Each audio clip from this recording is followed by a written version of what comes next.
Hi, it's Keiko from Wisteria Suri Ranch, and today I'm going to show you how I align my Suri Alpaca baby locks to prepare it for my felted angels. So this is the end goal here. So we're going to try to make little bundles with a cut side on top and the tip side down here, and it's nice to usually have something to keep it together. And this is about 1 ounce, and this is in a 5x7 bag, so you can kind of get a feel for it. So Suri Alpaca doesn't have loft or fluffiness, so it's going to feel like it's a little bit, but once you start working with it, there's quite a bit there.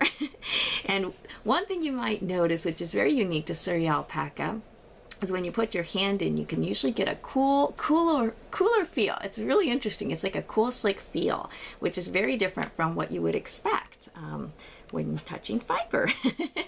So these are already aligned, so let me just show you. So this is already washed, the one I'm working with, but you can wash it yourself, and this is just alpaca fiber, Suri Alpaca fiber that's been shorn and gently washed. So it's not fully aligned yet, and you've got some locks that are kind of still together, and then some that might be a little looser like that. Okay, so the goal would be to isolate the locks so it's a little easier to work with, and the cut end is up here and the tip end looks like this. So I'm going to show you how I start gathering the locks like that. Okay, so this one is already kind of on its own, so I'm going to see where the cut end is. So that looks like the cut end. I'm looking for the tip. Okay, so I'm seeing the tip. Okay, so here's your tip. And then to align it, it's easier to just hold the tip and then sort of pull the other ones off. Okay, so here it is. So we got our first lock and it's doing its thing. Okay, so I'm gonna look at the piece that I pulled off. Let's see. Okay, so I'm seeing two tips here. Okay, I'm gonna hold it and see what I have. Okay. Okay, so it looks like that. Okay, so I'm just gonna align it like this so it's a little easier to use later. And there was a little piece that fell out. Okay, so this little piece is just called a second cut, and it just happens during shearing where it gets cut twice, so you don't have the full tip and the cut end. It's just little cuts. In needle felting, you can definitely use these to cover your creations or whatever you like. So I hate to waste, so I like to put those off to the side and use it for something else. Okay, so let's see. I've got a big old clump here, and I'm gonna see if I can start pulling the locks. Okay, I found a tip, and I'm gonna go ahead and pull it. And here we go. All right, so that one's a little longer, and you can align it by length. Sometimes it can be slightly different, just where or how it gets cut. So here's one. Oh, that one just came out. That's pretty. Okay, so now these are more fine and smaller twisties. Just gonna pull. Okay, let's see. Okay, so this one is tangled up a little bit. Okay, so now I see one little one here, which is a little shorter, so I'm gonna probably put it in a different pile. You can use everything, so I just like to put it in different groups. Okay, so here's one more. So it can be a little bit time consuming, but I just pulled it again.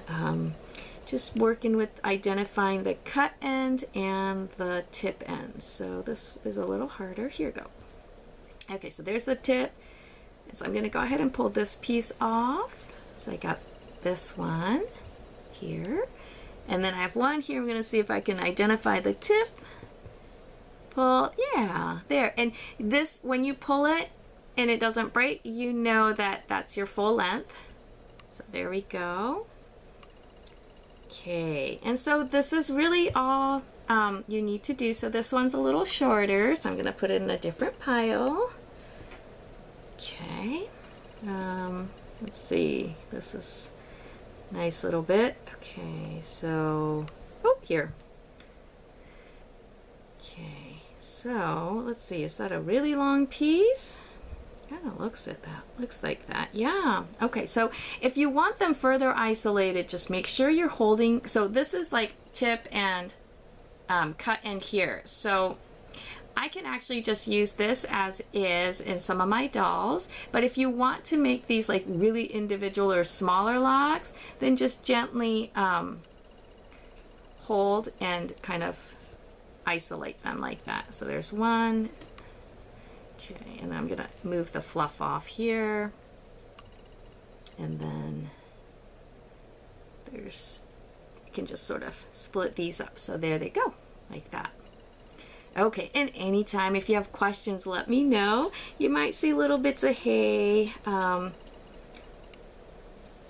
Okay, so there, it's quite therapeutic. Now, if you have these little fluffy things and you're like, ooh, what do I do with all this at the end, because this is baby fiber and it's very precious and soft. So I'm just gonna get that there, and see, now I've got some fluff here. What you can do is you can first tease it with your hands, because you'll see that some of them still have a pretty good length. And you can kind of see the length. You can also use, I'm sorry, so okay, so you can actually use 2 slicker brushes, and you would have more probably at the end, and you can align these and kind of make it into little rovings. So, am I doing that right? Okay.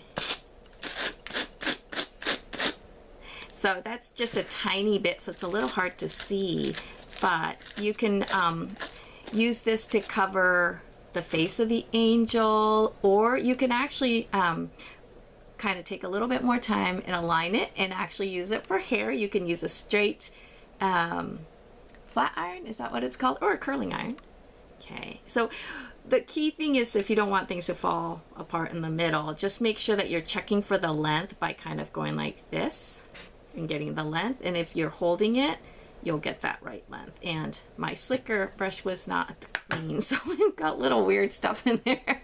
But now you can kind of see how you could also use this for hair, so nothing goes to waste. Anyway, if you have any questions, feel free to ask, and good luck, have fun, and enjoy. Bye now.